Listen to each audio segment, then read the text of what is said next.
হে নানা অল্প বয়সে বিয়া দিলে কান্দিতে হয় চিরকাল। মত না কোন ঢেকা এই বিয়া স্বাধীন লেগা মানুষ কান্দে বেড়া আর বিয়া দিলে কেটে কান্দে বেহুদা কোন ঢেকা কান্দে বেড়ায় তোমার কথাটা ঠিক আছে হ্যাঁ। যেমন আমি কান্দে বেড়াচ্ছি কেটা তোমাকে 5 বছর হয়ে গেল আমি তোমার পা ধরে ধরে মানে শিখরা লাগে তো আর বিয়াটা দিতে পারলাম না। আচ্ছা বিয়া দিয়ে দিব তোমরা কহ তো মা খালারা বিয়া দিলে ও খাইবে কি কি খাওয়াইবে খাওয়াইবে কিনা জানি না অগ্রিম দাওয়াত নিয়ে এলে যারা বান্ধবীরা দাওয়াতও দিয়ে দিয়েছি হাকে ফতুর করার লেগে আর বিয়াতে কে কে যাবে একটা হাত তুলো তো এই বেহুদা কোন ঢেকা এত কারা মানুষ আমি বসতে দিব কোনটা ওগুলা চিন্তা করতে হবে না শোনো শোন বিহার কথা পরে কহছি হ্যাঁ। তুই একটা গুরুত্বপূর্ণ কথা কয়েছিস যে বুঝতে হবে যে চ্যাংড়া যেখানে তথ্য দেয় ভালো মতো নিয়ে যায় তাহলে তো হার কাম বনে গেল রে ভাই কিসে বনে গেল আমার এই যে থাম তো কহব না না না না কহব না কইবে না কহব না এই কোন যাইছো ওদিকে তুমি না এটা এবার কইলে মিস করতে পারবি না এই যে তবজুলের বেটির বিয়া ঠিক করে আইনু আচ্ছা এখন যাব ওই যে ছেলে পক্ষের বাড়ি আচ্ছা। যাইয়া খালি কথাটা দিনটা করে নিব তুমি? ফাল্গুন মাসের মধ্যে দিনটা করে নিব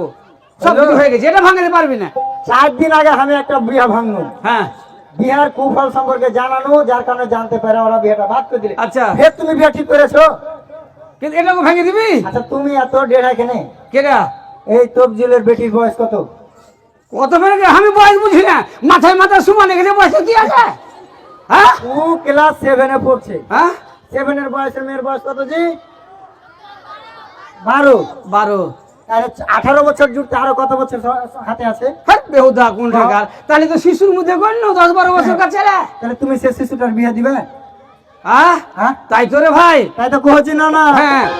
হে নানা অল্প বয়সে বিহা দিলে কান্দিতে হয় চিরকাল হে নানা ভাইরা চিন্তা কাম করিলে থাকে না ভেজাল বিহা সাগরি আসে বিতু সময়কাল হে নানা অল্প বয়সে বিহা দিলে কান্দিতে হয় চিরকাল হে নানা অল্প বয়সে বিহা দিলে কান্দিতে হয় চিরকাল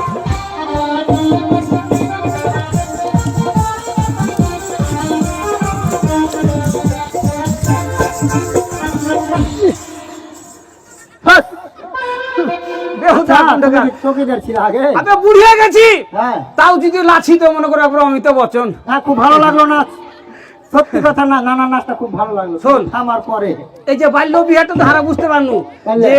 অপ্রাপ্ত বয়স্ক ছেলে হোক মেয়ে হোক হ্যাঁ। বিয়ে যদি দেয় তাহলে ওটা বাল্য বিয়ে গণ্য হবে বাল্য বিয়েটা কেন হচ্ছে আর সমাজে কেন হচ্ছে হ্যাঁ। আরো কিন্তু কিছু শোন আছে না। যদি সঠিক উত্তর দিতে পারিস আচ্ছা তাহলে তো বাঁচে গেলি আচ্ছা আর যদি উত্তর দিতে না পারিস হ্যাঁ। তাহলে আমার একদিন নাই তোর 5 দিন হ্যাঁ, তাহলে আমি সাক্ষী করে নি হ্যাঁ নানা কয়েছে যে নানাকে যদি আমি যথাযথ উত্তর দিতে পারি হ্যাঁ তাহলে রায় আমার পক্ষে হ্যাঁ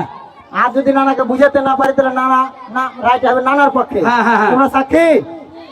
হ্যাঁ, এহ। আর কও কি কইছিলে হ্যাঁ এই যে বাল্য বিয়ের কারণটা কি কারণটা কি নানা আমাদের সমাজে এই বাল্য বিবাহের কিছু কারণ আছে যেমন যেমন ধরো দারিদ্রতা ভালো কথা তারপরে কিছু সামাজিক প্রথা হ্যাঁ এই রাস্তাঘাটে ইফটেজিং করা হ্যাঁ হ্যাঁ এই এই মা তারপরে- খালা শুনো বাচ্চা শুনো ধর তারপরে ফের লোভ আছে হ্যাঁ। মনের মধ্যে লোভ যে জামাই বিদেশি চাকরিজীবী উমুক সমুক এই এগুলা কিন্তু কারণ আছে না